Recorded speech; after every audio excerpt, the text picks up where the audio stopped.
Hey guys, Barry here, and welcome to your gaming station, Nintendo Impact Gaming. And here we have Nick, the president of Australia, like last time. Nick here is from No!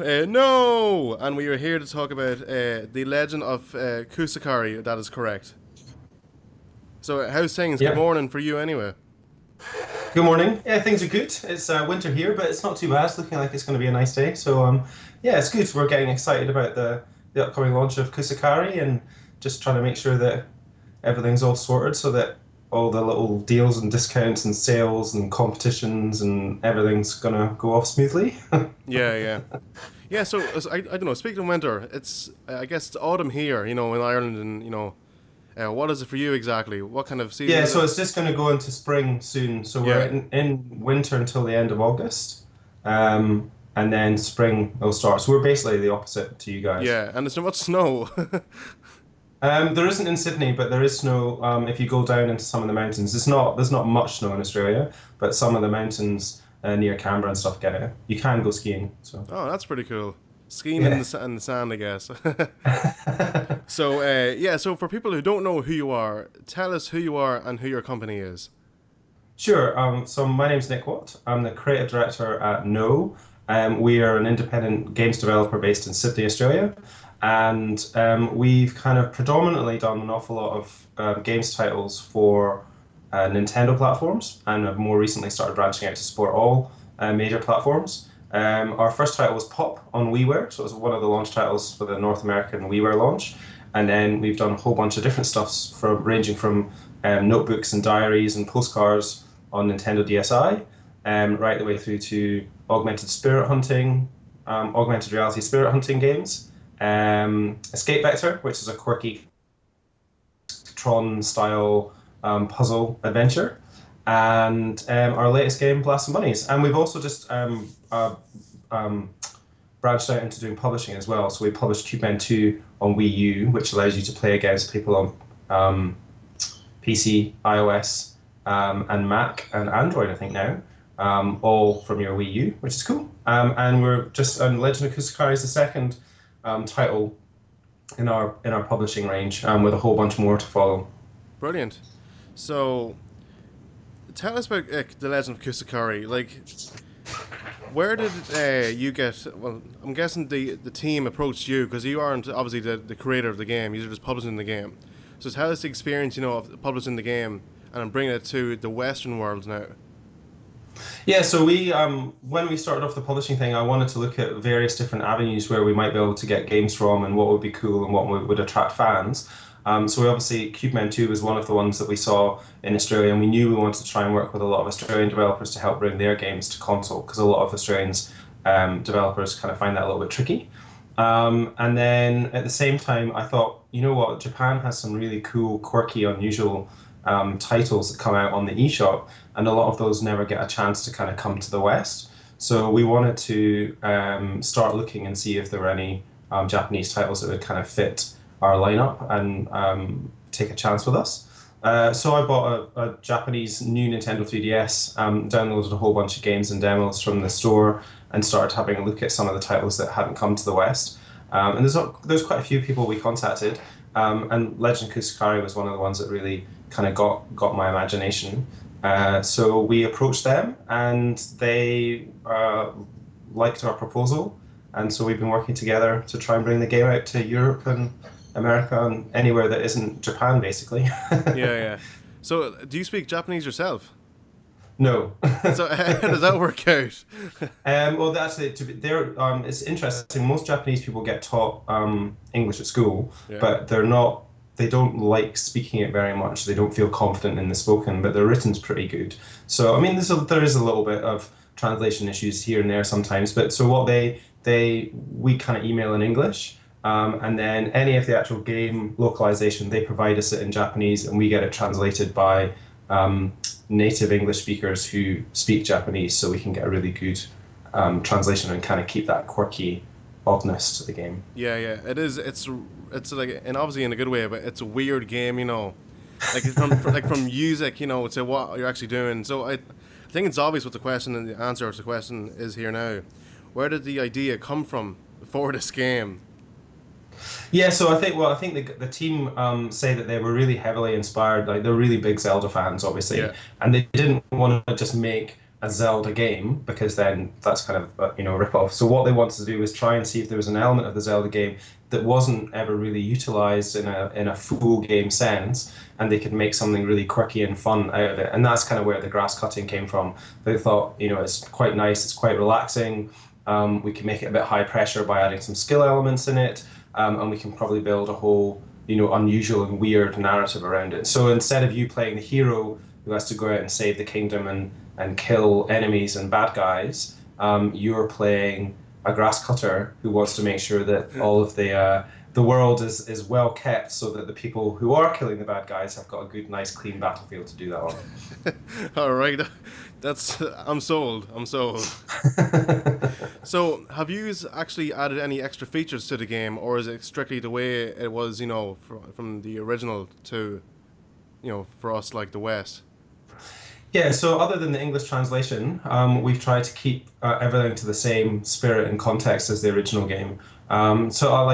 We hear a lot of people talking about, when games come to the West, that there's loads and loads of changes made or stuff, and we've tried. I mean, we would make changes where appropriate for the market, but we haven't added any new features or changed anything dramatically in the game. Yeah. So yeah, it's mostly just text localization.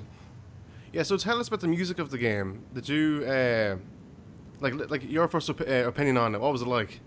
Listening Yeah, to well, it. like the first time I heard it, I thought that's great because it's just weird Yeah. and it's just off the wall, and it gets you. And I think the good thing about it, and it clearly the same with everyone who's seen the video, is that it attracts your attention. It makes you take notice of what's going on, and there is a little bit of a story behind it. Now that music is just a theme tune, so it pretty much only plays on the splash screen when you first boot the game up and start it, and then I think it plays at the beginning and the end of each of the levels as well. So it's not something that you're going to be hearing all the time as you're cutting grass.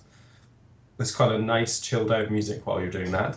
Yeah. Yeah, and then there's a little bit of a story behind it. Like the whole like everything about the game is kind of intertwined within the plot. So there's the king, it's his kingdom, and it's come under attack by a demon lord who the heroes are going out and trying to defeat. Yeah. You've got to help keep the environments nice and clean to save them. And then there's this roaming band who are the ones playing the music, like minstrels, I suppose. And one of those members is not very good, and he happens to be the king's son, and so he can't get kicked out of the band for being rubbish because the king will, get upset, and so the band just has to put up with him, and that's who's playing the trumpet badly in the theme tune. Yeah.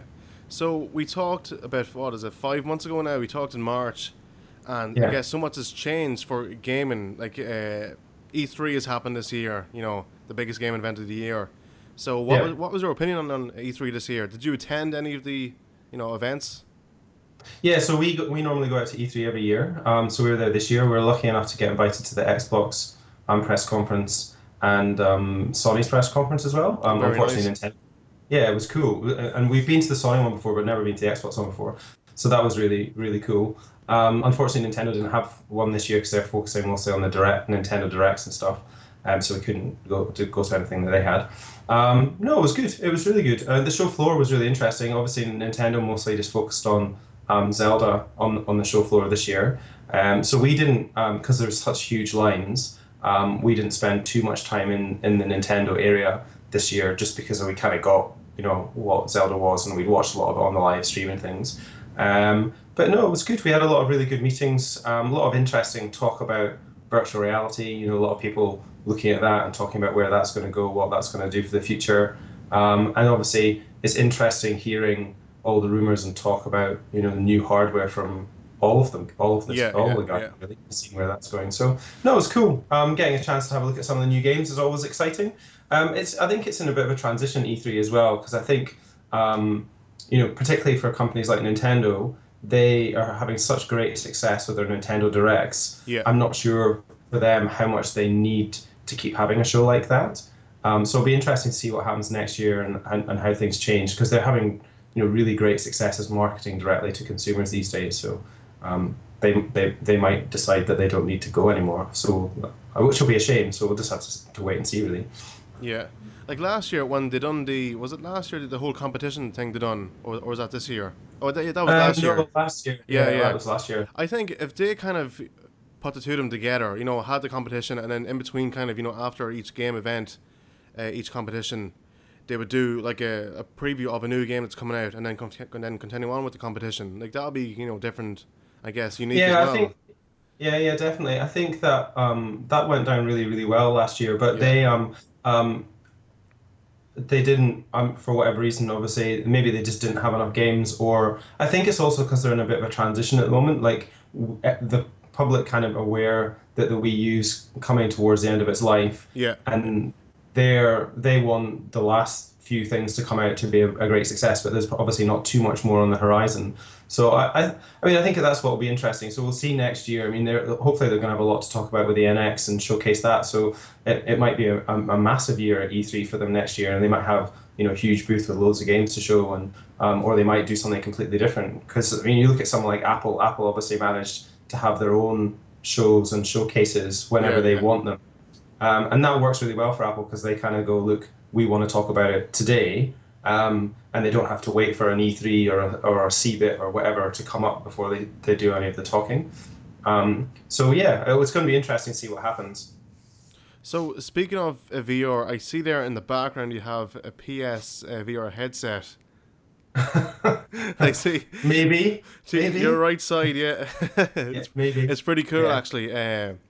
So can you tell us anything that you're developing, or is that on the down low? So there's one title we're publishing that we haven't announced yet, that we're working with an Australian developer on a cool VR game. So we'll definitely talk about that more once they're in a position to kind of talk about the game and announce it on console. We have experimented with Blast and Bunnies in VR. Yeah. It actually works really, really well. So we're looking at that, but I don't want to announce anything and say that it's definitely coming yet because there's a couple of technical hurdles we've got to try and Yeah, solve. of course, yeah. Mainly, so the game runs at 60 on PlayStation 4, but when you draw it in VR, you're drawing two screens effectively, what the left Yeah. eye and then the right eye. And although they're lower resolution, just because you're kind of doing a little bit of double the work. So we've just got a bit of optimization to do there. So we'll see. But it's really cool. Being able to look around, have the turret in front of you, and look around and aim in different directions and stuff Yeah. is really cool. So I'd like to try and bring it out if we Yeah, can. now can I just ask from I guess a YouTuber's perspective, if you're recording with the VR headset, would that screen appear on the TV as well, or what way would that work? Yeah, it does. So most of them. So I've got a Vive and Oculus and the PlayStation VR, and they all have the ability to output. Basically, what they do is they take one of the eyes, Yeah, yeah, and so the eye, when it renders, it goes through all this distortion process so that it looks correct through your eyes, and then they just reverse that and put that up on the big screen. And I'm pretty sure that's what there's a box that comes with the PS4 VR kit, and I think that's kind of what that's responsible for, is unfolding it back so that you can see it on the TV. yeah. Now, let's talk about NX. What is your opinion on the recent the rumors and all that stuff? With I guess Nvidia with the Tegra X1 and X2, and then there's something I heard there about AMD as well, with their Yeah. graphics chip. What's going on here now? I'm sure. Well, we don't know anything for starters, so Yeah, nothing I'm going to be saying. yeah, yeah. No one does anyway. To be honest. And I think that the main reason for that obviously is that Nintendo like to make sure that they can get a really big press announcement out of it, and that they work with some really high-profile publishing partners, and even those guys can accidentally talk about it or leak about it. I think Square Enix said that they were working on an NX game about a year ago. And so the chances of anyone leak, the more people that know about it and are working on it, the more chances of stuff being leaked, really. So for companies like us, because we're still pretty small in the scale of things, we don't really get any insider information until really, really close to the announcement or Yeah, after yeah, the announcement, just to save everyone some trouble. But yeah, in terms of I think all the stuff that's being talked about is really exciting. I'm sure that some of it's going to be true, and some of it will probably turn out to be, wild fantasies that would be amazing, but will never come off. So, yeah, I think I mean, in terms of chipsets, there's not really much I can say. I think if they're going to make a handheld using AMD, probably isn't the best bet because it's not going to like they don't really have a track record, from my knowledge anyway, of making mobile chips. Like if you look at your iPad or your iPhone, they use I can't remember what they're called now.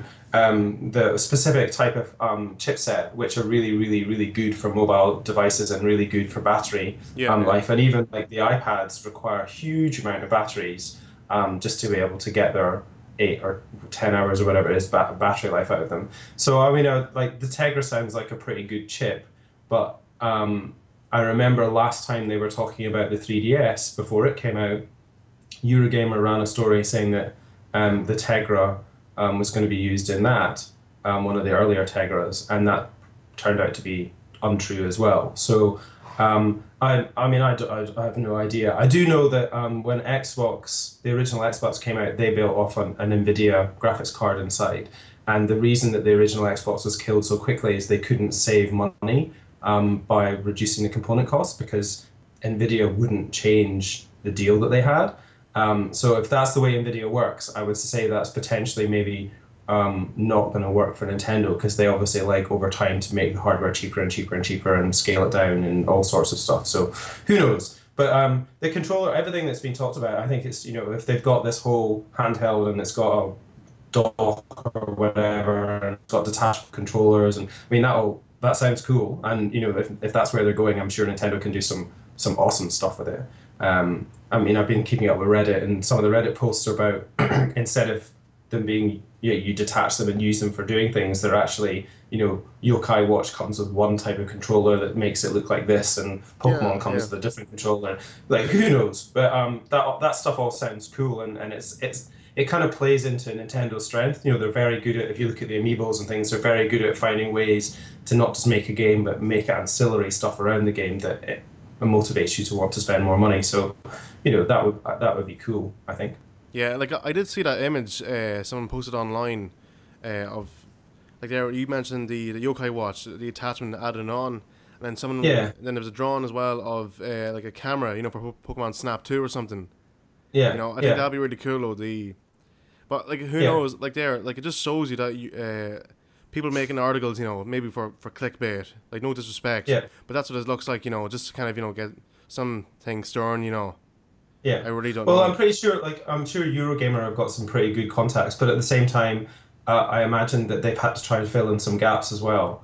And also their contacts might not have seen everything, so it then becomes a little bit of, word of mouth or Chinese whispers where the story starts to get distorted after a while. Like, for example, I find it difficult to believe that the controllers are going to be able to be detached and used actually to play games by themselves. Because if you've got a handheld with a battery in it, and then you've got two controllers with batteries in it, and then you plug them in and they're draining the handheld's battery to charge themselves, the battery life on that thing is just going to be a nightmare. And I don't think that's going to be a good selling point. But I'm not a hardware designer, so yeah.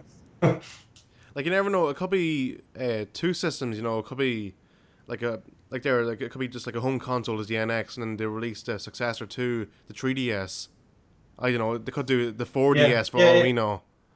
Yeah, I mean, as I say, I've got no idea. So like, I think if it's close to what the Eurogamers rumors are like, I'll be really excited. If like the whole idea of having a handheld that's can get more power when it goes home or whatever it is, I think sounds really cool. But yeah, we don't. Unfortunately, I can chat till the cows come home on the rumors, but I don't know anything. The thing is that Nintendo have always got a track record of making something cool. I think even the Wii U, it was a really cool machine, a really cool idea. I think they just got surprised by how the public reception of it, and obviously then had to focus on mainstream games over the original selling point, which is the asynchronous gameplay. And I'm hoping, like, having played Zelda, do you ever play Zelda Four Swords on the GameCube with using extra Game Boy Advances and stuff? I have it on the 3DS as DSi. Yeah. Yeah. No, so there's an amazing one on the GameCube where you can plug. I mean, it requires an insane amount of hardware, but you can have every player plays on a Game Boy Advance, and they plug them into the GameCube as a controller, And so on the TV, you've got a really cool SNES Zelda style graphics, but really, really sexy.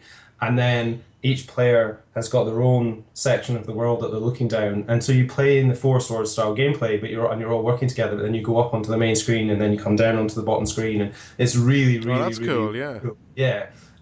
So I'm hoping that at some point they can get back to making games like that, because I think that asynchronous gameplay was groundbreaking, and I remember playing with friends. Crystal Chronicles on the GameCube was similar, and it was something that was really, really, really fun and really innovative. And I think that's what they were trying to bring back with things like the Wii U and all these other devices. They've just never found a way to be able to do it. So hopefully, if the NX has got that sort of capability of being able to project onto TV screen or whatever the rumors are saying, then experiences like that again would be awesome. Like it's one of my favorite games. That Four Swords. I played it so much. I guess there is some connectivity with the 3DS and Wii U, like there for Smash Bros. You can use your 3DS as a gamepad. Yeah, yeah. But that's like there's not really much to do, as in connectivity. There's not that much to do at all. No, and I guess the main reason for this obviously is that because they were surprised. I think first of all, the 3DS didn't quite start as well as they were hoping it would, because the DSi and the DS had just done so well. I think they obviously doubled down on making really great software for everyone on that machine. And then with the Wii U, they probably had so many staff focusing on 3DS games that the Wii U perhaps didn't have as many as they needed or whatever at the start. And so I think if all the rumors are pointing to the right information about them merging their hardware and software teams and it being able to develop on multiple machines much, much more easily, then that will allow them hopefully to start to bring out some really exciting games. And I think like taking the sort of creative risks like they did with Four Swords on the GameCube, on the Wii U and the 3DS, it just probably wasn't the right time for them to do that, because they were either trying to make the next Zelda and Mario, or trying to keep the two consoles alive, really. So I'm excited about it, and I can't wait for them to reveal more so that I can start hassling them for hardware. Of course, yeah. So just recently I read, I think it was today or yesterday, that Kingdom Hearts 3 is the latest one is going to be an NX exclusive. I don't know if that's true. Yeah. But it was taken off online. I think it was a photograph on EB or something like that. EB Games, that's it. Yeah, for GameStop in America or something. Yeah. Yeah. I've no idea. Yeah, it's. It wouldn't surprise me. Like, Square Enix and Nintendo have got a really good history together. Yeah, they obviously have done a lot of really good games together, and certain parts of their franchises work. Like they do a lot on PlayStation consoles with the traditional Final Fantasies. Yeah. But the Dragon is it Dragon Age? Dragon Age Chronicles is something, isn't it? Yeah. They've done. Like the last few of them have been on Nintendo consoles, done really well. So they've got just different demographics, and I think the Kingdom Hearts, is probably more suited to a younger demographic, which Nintendo obviously traditionally go for. So who knows? Yeah. Now, just before we started the podcast, you mentioned your Animal Crossing Amiibo. Do you enjoy Amiibo Festival for Wii U? I did enjoy it. I'd like to have more friends to be able to play it together. So like Bruce and I played it. I think I played it with a couple of people, but I can imagine playing it with I just went on holiday with my nephews and nieces from the UK, and sitting around with them I think would be really good fun. Like, it's not a game that you're going to play in a hardcore way, and it's got loads of depth and loads of strategy. Yeah. But in terms of that feeling that I used to get as a kid playing a board game, I really enjoyed it. I think there's loads of cool stuff that you could do with Amiibos that haven't been explored yet, so I'm hoping that they carry on doing stuff with them in the future. Well, I know it's coming soon anyway, the update for New Leaf, with the Amiibo. Oh yeah. So I'm really looking for. It's like it's about time to do something with it, because it's the first kind of proper Amiibo Animal Crossing game that we can play.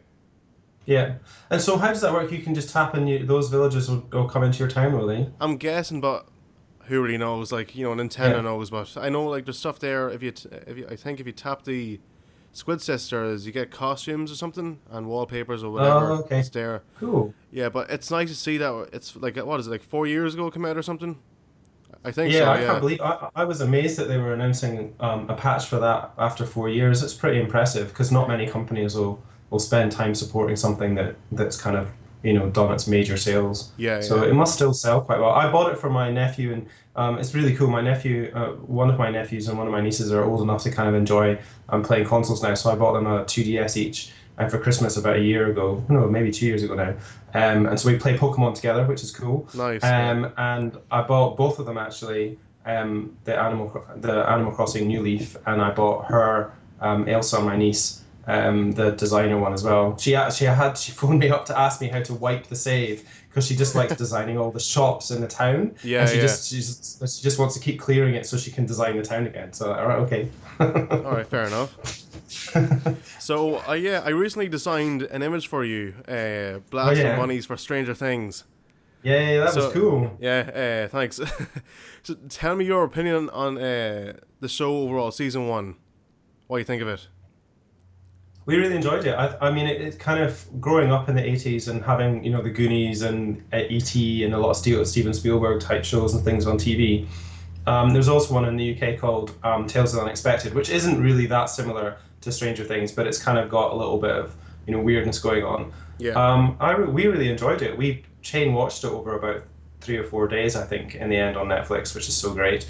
No, it was good. I think it's also interesting having a show. I mean, I don't know about teenagers, but certainly for adults, where you've got children being the main characters. There's not many adult shows that kind of do that. yeah, yeah, And the fact that it worked as well, because often, no disrespect to child actors, but often they're better suited in shows aimed at kids. hmm And no, it was great. I thought it was really, really good. I thought the pacing was really nice. The way they introduced the young woman or young girl and how her character kind of slowly came to life was really, really cool. And also just how they played. They're just doing a lot of really. I mean, Netflix is pretty good at this anyway, but how all the characters were strong in their own right. So it wasn't like you had the mum and she was like just sitting there crying and sobbing. She went out and she did stuff and she's a really strong character and yeah, person yeah, in her own right. And I thought that was really, really cool. And it's good seeing Winona Ryder on TV again because I haven't seen her in years. yeah, yeah. I don't know. It's okay. Now, spoilers here. If you haven't seen the show, I guess stop watching the podcast and go watch the show now. But that ending, the last 2 minutes with Will, and then the thing coming up, I remember the bathroom scene, but Yeah, like, yeah. it's like, and then the kind of, I don't know, what was it, like flashbacks, or is it like, is this world kind of, mixed into two, if you get me? Because Yeah. it's, Okay, maybe he can step between both the worlds now. exactly, yeah, And it's weird yeah. though. It's pretty cool though, I think. Yeah. Yeah, I think it's good, and I think I've always got to try and be careful about with a lot of these shows is that usually the first season of these shows is so exciting because the premise is so unusual, and often like Heroes kind of suffered this. Like the first season was great because you didn't know anything, and then suddenly like the first episode, oh my god, that woman just jumped off a building, and while our friend's videoing it, and she broke all her legs, and oh, she can heal herself, and so you were constantly getting these, oh my god, moments throughout the first series. Yeah. But by the end of the first series, everyone was like awesomely powerful and like they were superheroes. There was kind of nowhere for them to really go. And the good thing with Stranger Things is there's still so much unknown. Like we know a little bit, the fact that there seems to be some weird alternate dimension and that the girl has powers and that the boy that's just come back now, it looks like he's got some sort of powers. Whether we're going to see her again or not, like is she dead? Has she disappeared? Has she been? Where's she gone? And the same with him. So it's going to be. I think that's going to be interesting. Like how they tell new stories around that, and how they keep it fresh. Because often these series, as I say, the hook's amazing, and then it just becomes they're constantly just regurgitating that same hook. Yeah, I know. I may as well just tell you this. When the zoom in shot of the newspaper with Will, being saved, he's alive, whatever. If you read part of the newspaper article, it shows that the doctor is he actually refused to give some kind of message, so it looks like he's still alive. Oh, okay. And the actor is Matthew Modine, whatever you call him. I think he kind of he was like, no, kind of, I don't know, messing or something, but he didn't want to kind of give too much away, but Yeah. Like there's no, there's no season 2 confirmation either. Yeah. So hopefully they do Well, something.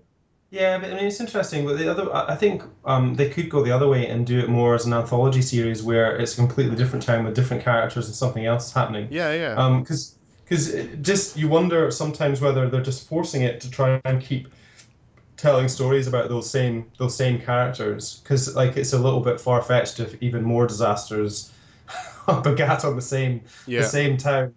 But anyway, I would happily watch another series of that. So I'm sure they'll do something with it. yeah. I did read as well that they plan to do the second season for a year later on. So in the timeline. Oh, okay. So Yeah, that's cool. it'd be interesting to see what happens in that year. That year, what did Yeah. happen. And Yeah, well, and I think they also need to do that because if you're working with child actors, they grow up really quickly. yeah, So yeah, you need to kind of do that just for how they're going to physically change. yeah. Like if you look at Chandler Riggs from The Walking Dead, he plays Carl.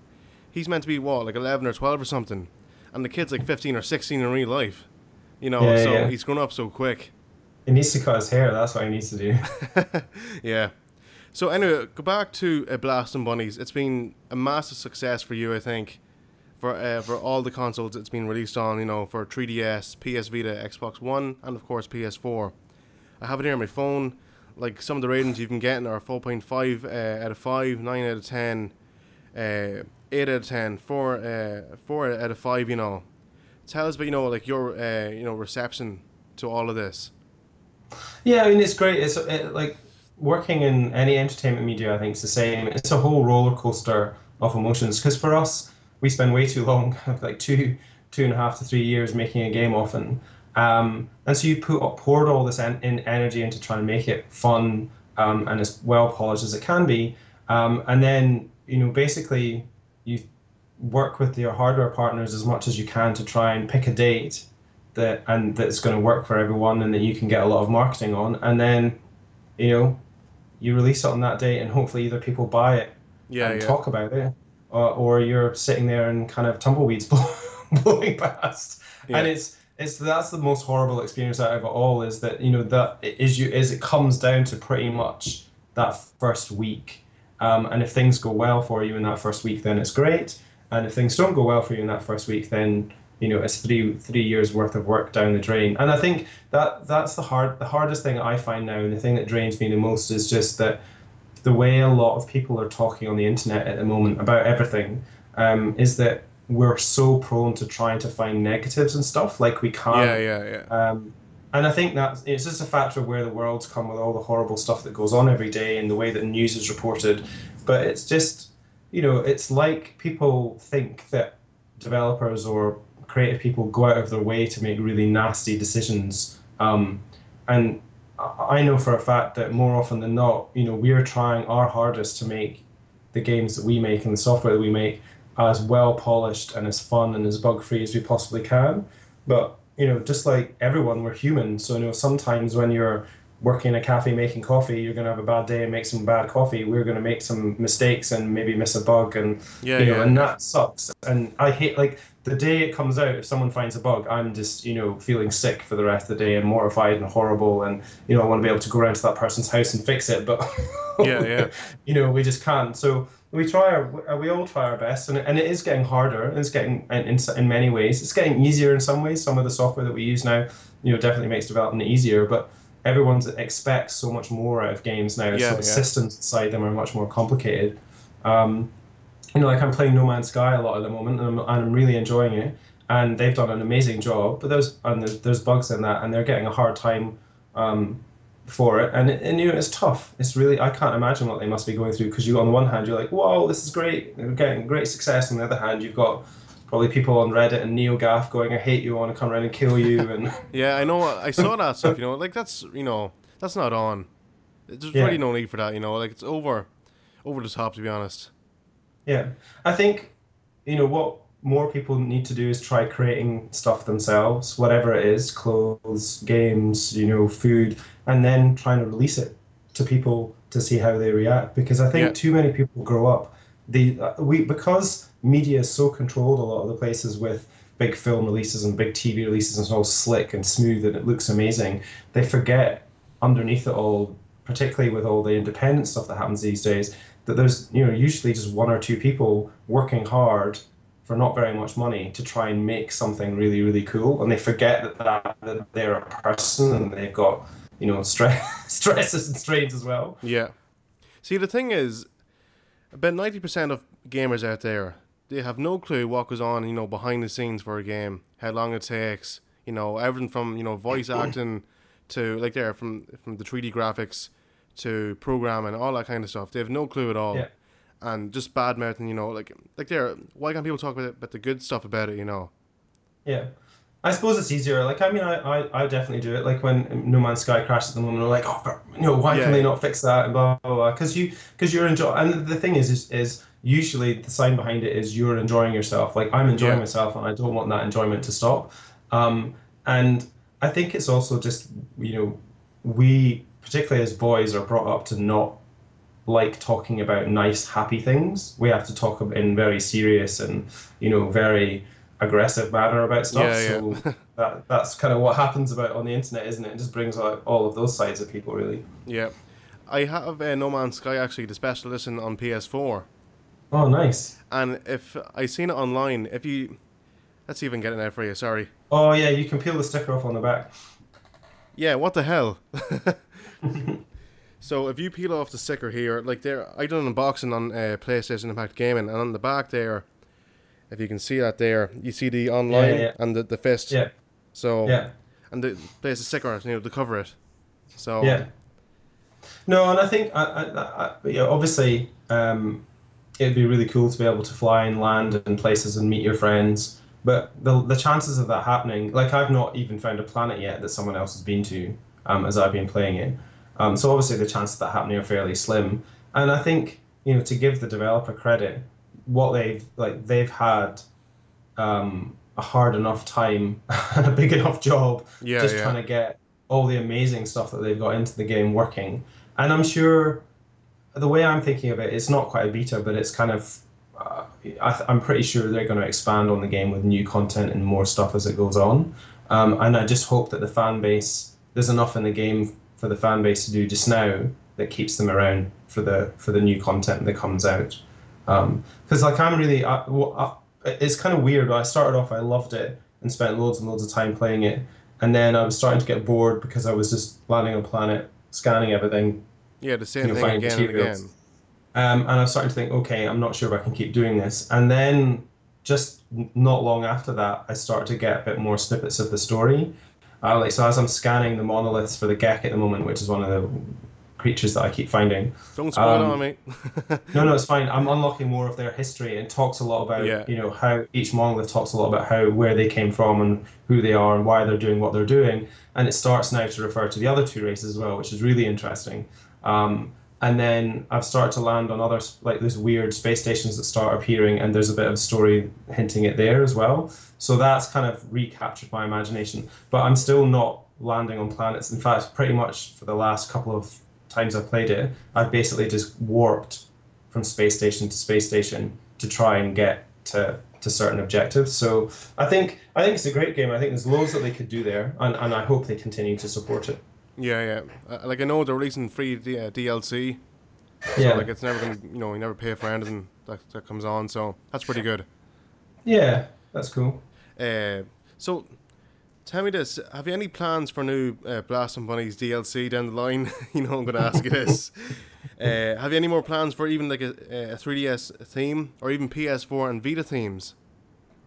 So there's 4 3DS themes that are out at the moment that you can buy. We haven't got any plans for any more. Part of that is there's certain limitations on what we can and can't do on the theme side of things. Yeah. Just because I think Nintendo don't want 500,000 Blast and Bunnies themes on the store more than anything else, which is understandable. So for just now, that's probably the limit of what we can do themes wise on the 3DS. I have thought about the PlayStation 4 and the PlayStation Vita. I don't know how much people actually use them or take advantage of them. So if it's something that a lot of people request from us, I would definitely look at it. Yeah. I I don't think it's that difficult. I've looked at the tools a couple of times, and it's probably something we could do. It would take about a week, maybe. Yeah, so in terms of new DLC for Blast and Bunnies, we don't have anything planned at the moment. I think we're going to look, obviously, experiment a little bit with virtual reality, so we'll look at that. And I think my focus would rather be on bringing it to other platforms, devices first, and then we can see how we go from there. But I am working on some stuff with the main character at the moment, but don't have anything to announce there, and it wouldn't be in the current game. Yeah. So, is it possible to bring the Legend of Kusakari to the Wii U later on? So we talked to the Japanese developers about this, and they're very adamant that it's a handheld experience. So they were very much like, this is a game that we want for handheld. We designed it for people who play on handheld, and at the moment they don't want to bring it to anything else. But we'll keep talking about them, and then hopefully if it goes well, I know that they're working on some new games, so we definitely talk to them about future publishing and what we can do next. Cool. So would you be interested in releasing any of your games to physical, stores later on? Like Blast and Bunnies, in a physical case? Yeah, I mean, I would never say no to doing that. I think it would have to justify, like, we aren't in a position at the moment where we can buy all the units ourselves. And generally what happened, that's the main reason we've never done it, is that my understanding is you have to order so many cartridges and boxes from Nintendo or Sony or whoever. And then basically we would be holding the stock, and then we'd have to work out how to get them to each of the stores. And then if the store doesn't sell them, they can send them back to us, and we have to give them a refund. So it's, for us at the moment, it's not really a tenable business. But if there's a partner out there who is particularly interested in working with us to ship our games on cartridge or disc, yeah, we'd happily do it. Or if something happened in the future that made it really viable, then I'd love to look at it, but not at the moment. Yeah. And I guess you could talk to someone like Limited Run, because they did release Octodad, Daddy's Cats, for PS4 and for Vita as one of their games, so there it is there. Oh, yeah. And like they release loads of indie games if you're ever interested, and they're pretty, the quality's pretty good, it's perfect, like what you get in the store. So Nick, again, thank you for coming on the show today. This is your second time on, much appreciated. So for no people problem. Who wanna, thanks for inviting me. Thanks for coming on. So for people who are interested in checking you out online on social media, and of course Legend of Kusakari, where can we find you? How much will the game be, and when is the game coming out? So the game comes out on August the 25th. It's going to be $4.99 US in euros. I can't remember off the top of my head how much it's going to be in other countries, but you can check out our press release and stuff for that. You can find us at no.com, which is NNOO.com, or on Twitter at _no, which is _NNOO. And we're also on Facebook and YouTube. So if you go to Facebook/no NNOO, or youtube.com/no, then you will find us as well. Alright, thanks Nick. So guys, thank you so much for watching. I hope you enjoyed this. You can check us out on YouTube, Instagram, Twitter, Vine, Twitch. And for more Nintendo and gaming podcasts, keep it right here. Thanks for watching, and as always guys, stay fresh.